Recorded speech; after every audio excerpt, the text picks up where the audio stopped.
Welcome to E39 Source. We're going to be doing an interesting DIY and review today of the Ziza full interior LED kit for the interior lighting on an E39 M5. Applicable to any 5 Series BMW, 525, 530, 528, 540, 535 in Europe. Big thanks to Peter over at ECS Tuning for making this review possible. We'll definitely put some thoughts in the end and go through the install process of the kit. So it's manufactured by Ziza. Once again, ECStuning.com has these. They should ship immediately. And you will get access to a perfect PDF detailing the entire install procedure. So we'll be referencing a little bit of that today during the install process. The package will include one of these lights right here, LED. You will have 4 of those, 5 of the 36mm festoon, and 8 of the 42mm festoon. It's going to come in a fairly large box with all the different kinds of lights, and honestly I've already installed a few and it looks like it's going to go very simply. ECS has a trim removal toolkit, ES51779, available on their website. In fact, they have 2 kits available right there. I'm just going to be using, very carefully of course, mixes between a pry tool, a screwdriver with various flat blades, and a pocket knife to be able to pop these out. If you're very careful, you should be able to do it with those tools. Of course, the non-marring plastic pry kit would be a better way to go. So anyways, we're going to start off, let's say, with the door puddle lights. There will be 4 of these, obviously, since you have 4 doors. The OEM lights that come in these cars are very yellow and pretty dim. So if we get down here, we'll see right there, that's one of the original lights. If you've ever had your door panels off, if you've done this before, you're probably familiar that you just need to find a little clip, which is in this case right there, wedge something in there and pry it down a little bit. So I'm going to get a flat blade and we're going to pop that out. I'll show you how to put the bulb in.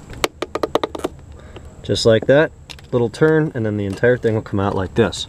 Where you will notice, once we get a little bit of focusing going on there, there will be one of the festoon bulbs sandwiched in between the contacts. One important thing to note, these are LEDs, they're polarity sensitive. You need to be careful which way you put the bulb in. This way versus this way will make the difference between working and not working. So chances are your bulb does work, even if you plug it in and it doesn't. You just need to switch it around. Be sure to read all of the information in the PDF included by ECS Tuning. Details all the different kinds of bulbs, different bases, general tips, shows you how that all works that I just showed you, and importantly here, it tells you where each bulb goes and which type of bulb you'll be doing. So the puddle lights are all going to be 36mm festoons, which is the 2x6 diode layout. So get 4 of those. Let's go around and replace the door puddle lights. With the old bulb out of the socket like that, we'll see exactly how that works. There are 2 metal contacts there, and the new bulbs right here are a tiny bit smaller than the other ones. So we're going to take that metal contact right on this side, bend it in towards the center a tiny bit. That'll ensure we have a tight connection and the bulb won't flicker. Looks like I got the polarity right on that first try. Works perfectly. It's very bright and it's very white. But I don't think too bright. The installation process is very simple. You do want to, of course, note that the LEDs need to be pointing down and not up into the doors. Be careful to not screw up your wire. We're going to push that into the door panel, slide everything around, and give it a final press up into the door, and we're ready to move on to the other 3 doors. Same process. Puddle lights are super simple. Now we're going to move inside, nice and comfortable. Open up your sun visor. We're going to replace these sun visor lights, as we'll call them in here. They're going to use the bigger festoon, the 2x4 diode layout, the 42mm. These come down really easily, no tools required.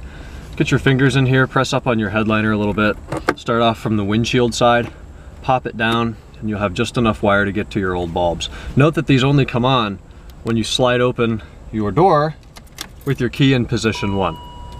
So, try not to keep it on. They will get hot and then they'll be uncomfortable to remove. But we'll just pull that little contact out to remove tension on the bulb.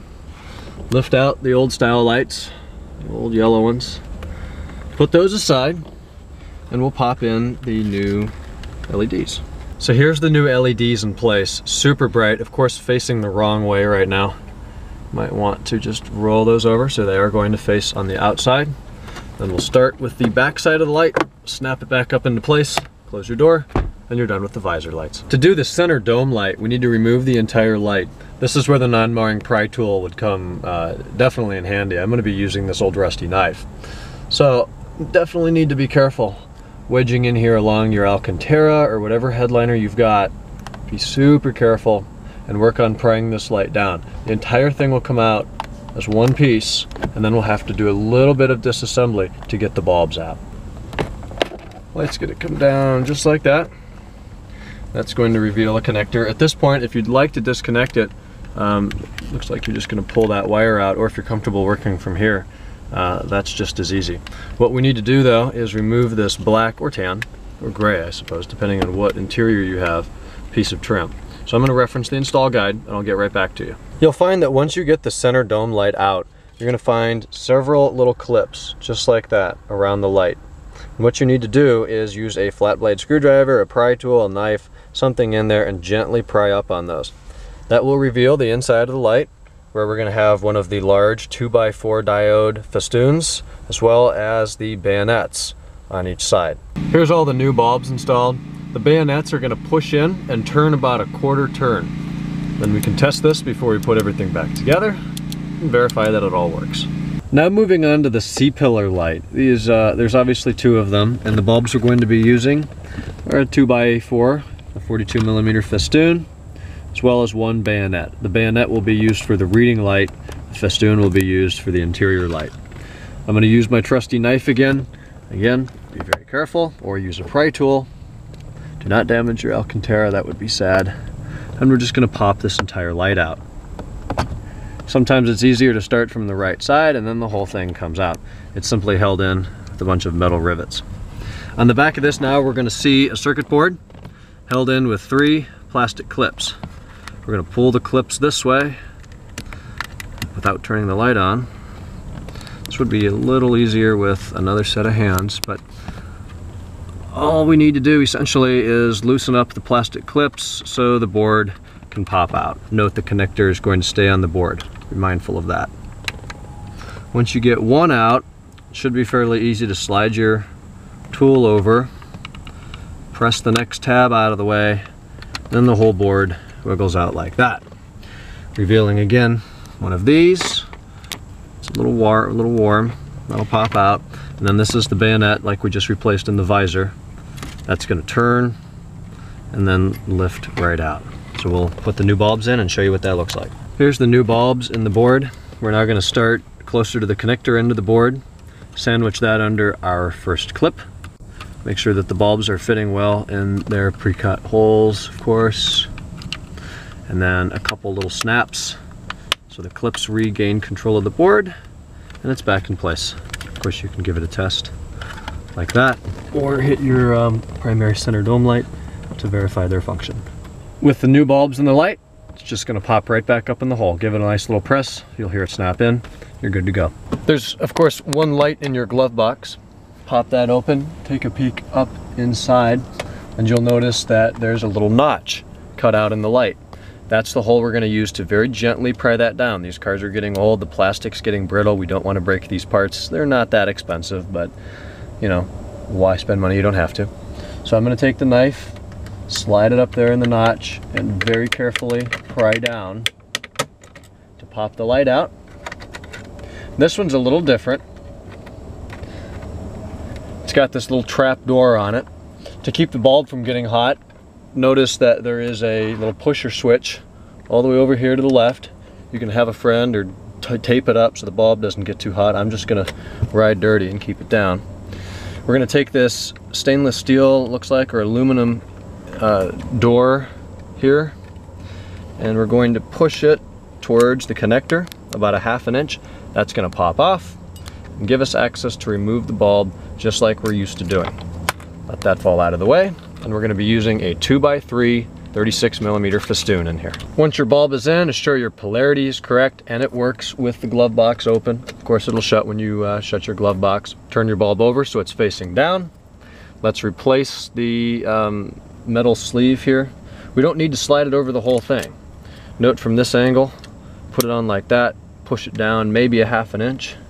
It'll snap into place. We'll put the light back up in the hole just like we did with the puddle lights on the doors.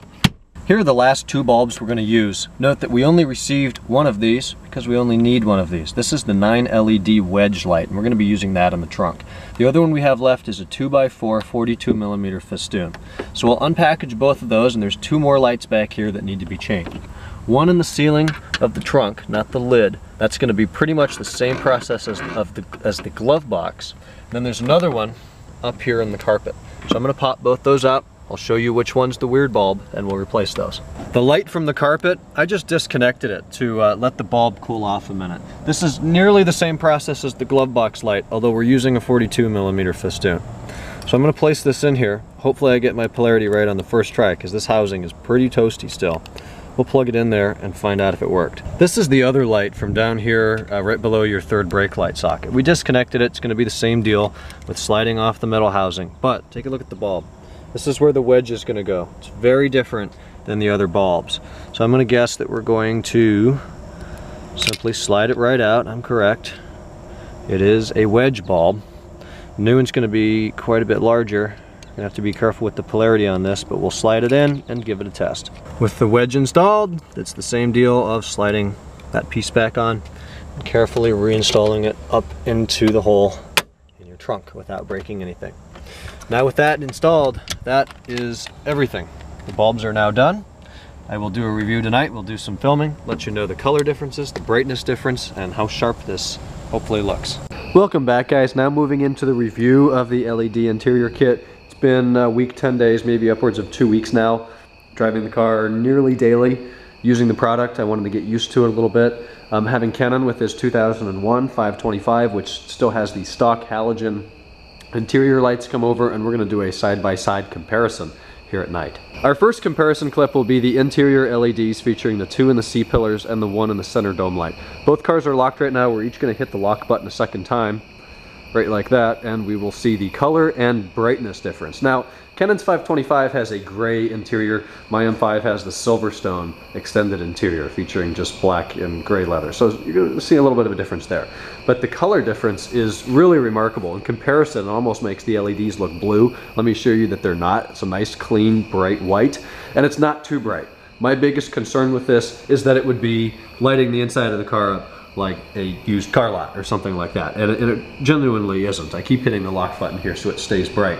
It's maybe 25 to 40% brighter than before, which I think is what the car needed, just to modernize it, freshen things up, and definitely look a little bit cleaner.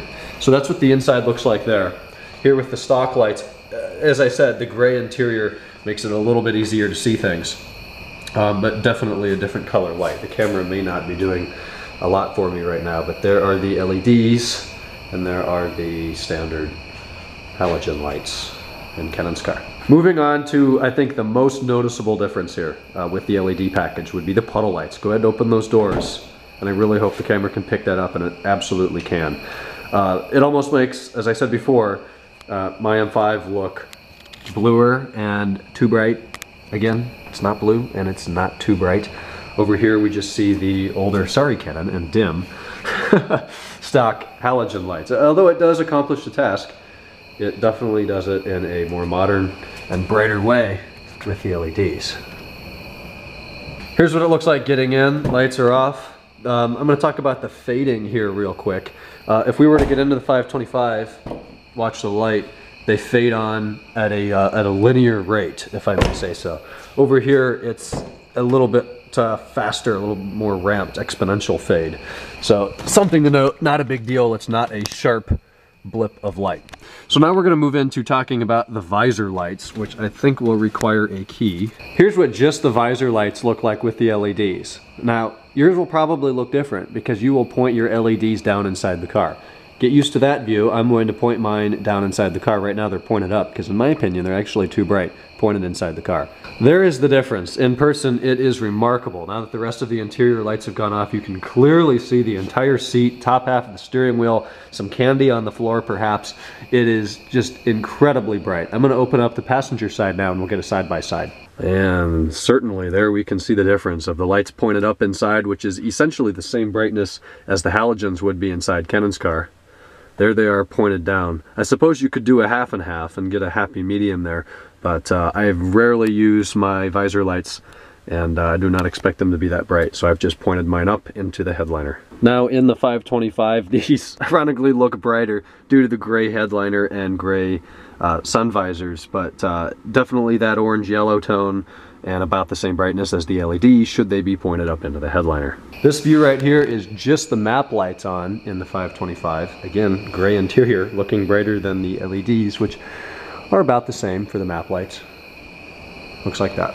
We have the windows down to avoid the discrepancy between the tint on the M5 and no tint on the 25i. So that is just the center light switch pressed on the dome light that illuminates the C-pillars as well, with no window in the way, and the same deal on the 525.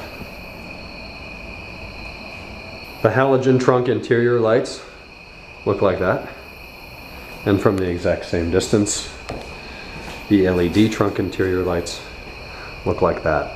And a lot of this is looking blue. I think it's reflecting off my Silverstone paint, and this Canon PowerShot is not great at low light shots. But it's a slightly brighter, clean, crisp white light. Here's a look inside the glove box with the LEDs. Nice and bright and white like everything else. And the halogen light looks like that, just a little bit dimmer. That's something you notice the brightness difference with a little more. And now in complete darkness. I didn't know how the camera was going to respond to this, but it looks pretty decent actually. See color difference, brightness difference for sure in those puddle lights. That's really the most remarkable difference that I really like. It's a lot more modern. It's just a clean, as I've said before, clean, fresh, white, brighter light that, depending on your interior, I think it would look good with the gray, definitely black. Sand beige, I haven't tried for the interior color. An exterior color I don't even think matters. It's just a nice upgrade. If your car is facelifted, I would definitely recommend it for something like that. But if you're going to keep, say, a pre-facelifted E39, I don't know that it would be as fitting, saying that the rest of the lights on the car would be halogen and the pre-facelift head and tail lights. My vehicle has the LED license plate lights, the 3x8 I believe the pattern is. So with all of that, the LED interior lights fit really well. Kenan's car has, what do you have, just the LED bulbs that you installed in the factory housings. And it's going to be hard to get. 2 diodes per bulb. Yeah, 2 diodes per bulb versus 24. So neither one of them trip interior check lights, but it's a very different look. And we'll just take a look at some headlights too. We both have the same LED style bulbs in our halos. Mine are a little newer, so they're a little cleaner, but same look. So now my car officially has all LEDs aside from turn signal lights and brake lights, which I would love to see someday. I'm going to go ahead and wrap up this video. I definitely think ECS has a solid product here. I'll leave the part numbers, links to the toolkits as well as the light kit in the description below. Note that you can buy individual bulbs. If you would only want to do, say, the puddle lights, you can buy those individually. Only do the trunk, those could be purchased individually as well. I'll attempt to leave all of those links and part numbers in the description below. Again, thanks to Peter for the opportunity from ECStuning.com. Thank you guys for watching, and we'll talk in a future video. Bye-bye.